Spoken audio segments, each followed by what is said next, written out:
Situation urgente au Mali où l'ambassade américaine exhorte ses ressortissants à quitter immédiatement le pays. Que se passe-t-il au Mali pour que l'ambassade américaine en arrive à une décision aussi radicale? Quand on sait que les services secrets américains sont partout, que leurs renseignements ont bien souvent de l'avance sur beaucoup de choses qui se passent, on pourrait être inquiet. Qu'est-ce qui serait donc à l'origine d'une telle déclaration de la part de l'ambassade américaine? Est-ce réellement une situation qui est de plus en plus préoccupante sur place ou alors une tentative de déstabilisation de l'État malien? Quoi qu'il en soit, l'ambassade des États-Unis au Mali exhorte ses ressortissants à quitter immédiatement le pays par des vols commerciaux. Le Mali faisant face depuis des semaines maintenant à un blocus djihadiste sur le carburant qui, disons-le, contribue très clairement à détériorer davantage la situation sécuritaire. On le sait tous, les pays de l'AES, Mali, Burkina, Niger, font face à un défi sécuritaire énorme parce qu'ils sont attaqués sur plusieurs fronts par plusieurs milices armées qui, bien évidemment,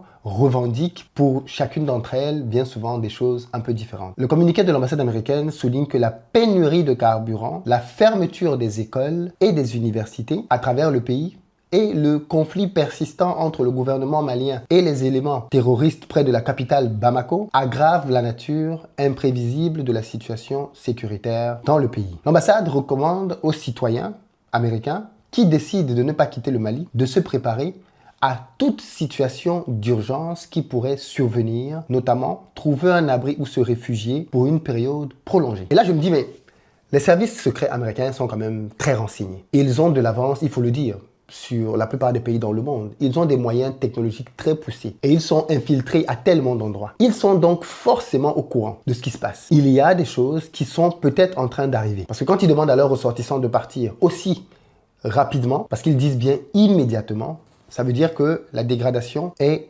d'après eux en tout cas, assez importante et assez urgente. Alors depuis le mois de septembre, le groupe de soutien à l'islam et aux musulmans, JNIM, affilié à Al-Qaïda, s'attaque aux camions-citernes de carburant venant notamment du Sénégal et de la Côte d'Ivoire, par où transite la majorité des biens qu'importe le Mali. On le sait tous, le Mali est un pays enclavé et donc il a besoin de ses voisins qui ont eux des accès à la mer. Et deux des voisins avec lesquels le Mali travaille le plus sont des pays qui sont dans la CEDEAO, à savoir le Sénégal, mais aussi la Côte d'Ivoire. Ces deux pays-là donc contribuent à beaucoup alimenter le Mali.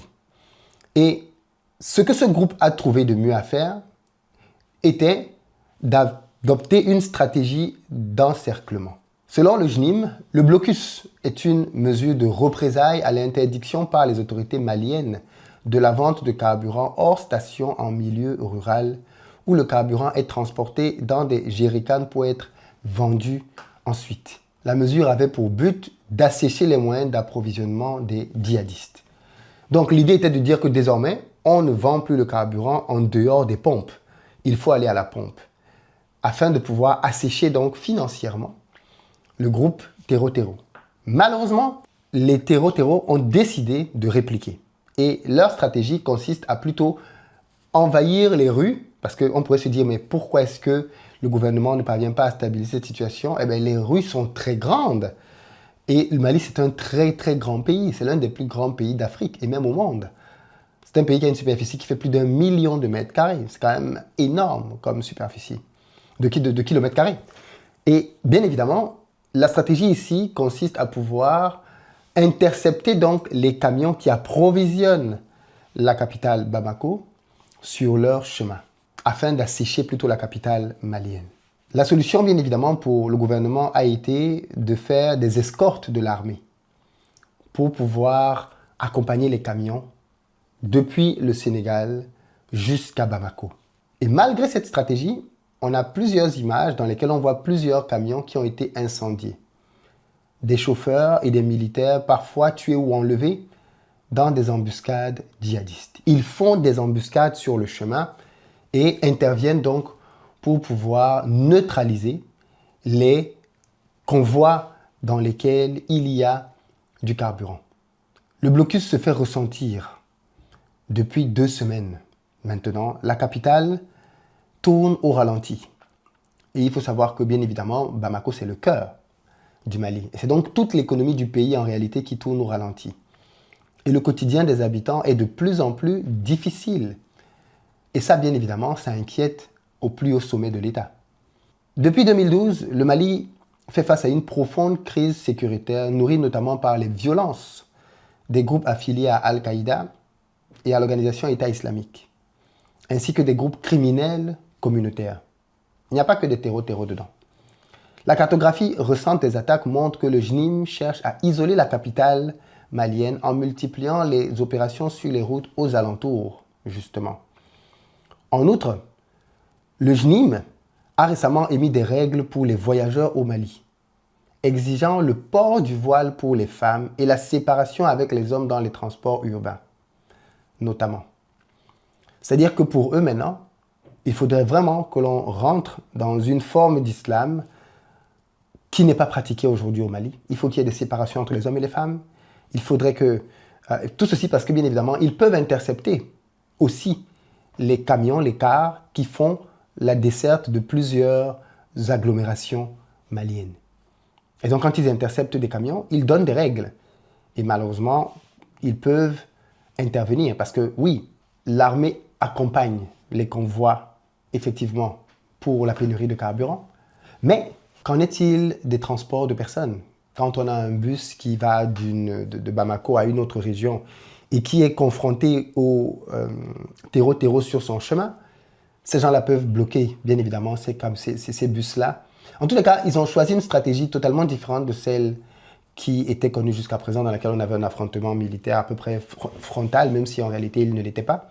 Et à ce stade-là, je pense que les autorités maliennes avaient quand même pas mal de progrès. Maintenant, ils ont décidé de changer de stratégie et finalement d'avoir des attaques difficilement prévisibles.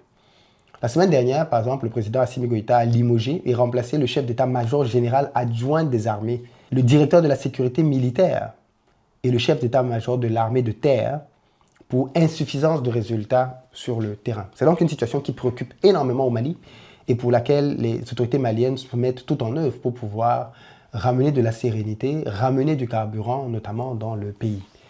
Tout ceci montre encore la fragilité d'un pays comme le Mali qui est complètement enclavé et donc qui dépend de ses voisins et des ports de ses voisins pour s'alimenter.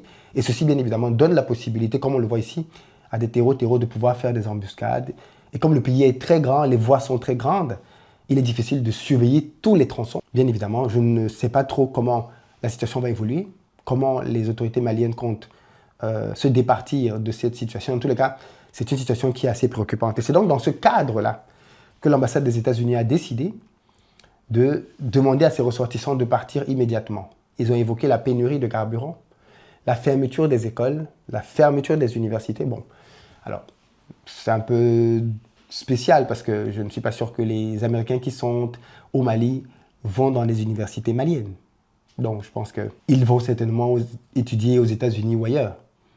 Mais dans tous les cas, ils ont dit que ceux qui restaient devaient quand même se préparer à une situation qui pouvait se prolonger de manière indéfinie. Et si les Américains disent ça, ils ont des éléments. Quels sont ces éléments? Nous n'en savons rien à ce stade-ci. Dans tous les cas, c'est une actualité assez préoccupante dans l'AES. Et ceci, bien évidemment, questionne aussi sur la présence des Russes. Où sont les Russes? Où est le partenaire russe? Qu'est-ce qu'il est en train de faire pour aider son partenaire malien à se départir de cette situation assez complexe quand même? Quelles sont les technologies, les moyens mis en œuvre pour permettre à l'État malien de pouvoir se débarrasser de cet adversaire qui est identifié, certes, mais qui est nébuleux, parce qu'il peut agir à plusieurs endroits sur des autoroutes. Il faut absolument que les autorités maliennes trouvent une réponse sécuritaire très rapidement avant que la rue ne commence à grogner. Parce que, bien évidemment, oui, les gens vont être patients un certain temps, mais combien de temps vont-ils pouvoir patienter? Tout a une limite et les autorités le savent. Donc je pense qu'ils sont au four et au moulin aujourd'hui pour essayer de trouver des solutions et que le fait que les Américains décident de partir, bien évidemment, vienne rajouter une pression supplémentaire. Donc voilà un peu la situation aujourd'hui au Mali. Si vous êtes au Mali, dites-nous comment vous vivez les choses là-bas. Est-ce qu'il y a de l'amélioration au niveau du carburant? Est-ce que les autorités prennent des dispositions pour pouvoir quand même avoir un minimum de carburant? Tenez-nous informés de comment ça se passe dans les commentaires. J'ai hâte de vous lire.